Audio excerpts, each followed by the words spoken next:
अवसरप्राप्त मृत्तिका संरक्षण कर्मचारी संघर एक अधिवेशन एटार अनुष्ठित हो सारी आमर बंधु मिलन तथा आमर परिवेश संबंधी आलोचना वृक्षरोपण ए विषय आलोचना होता।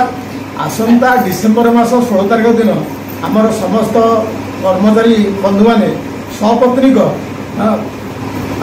द्वादश ज्योतिर्लिंग भर अन्यतम वैद्यनाथ धाम जावाई स्थिरीभूत होती। समस्ते सहधर्मी मान सहित आम जीवु यही कथा आज मुख्य आलोचना होती। आजिकल सभार आमर सभापति अंतर्जाम बेहरा सभापतित्व करते उपदेष्टा रमेश चंद्र देउरी महाशय एवं तथा आमर संपादक हेमंत कुमार पट्टनायक निराकार साहू समस्त उपस्थित रही। आज मृत्तिका संरक्षण अवसरप्राप्त कर्मचारी संघर एक गुरुत्वपूर्ण बैठक होता। ये बैठक में समस्त सभ्य मैंने परिवार सह जोग देते।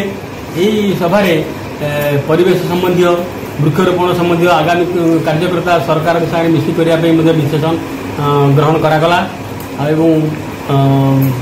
प्रतिवर्ष भली आम ए वर्ष बैद्यनाथ धाम ज्योतिर्लिंग देवघर झारखंड जीवाई सपरिवार सबू कार्य सभारे स्थिर करागला एवं डिसेम्बर 16 तारिख में आम सबू से तीर्थ दर्शन करी।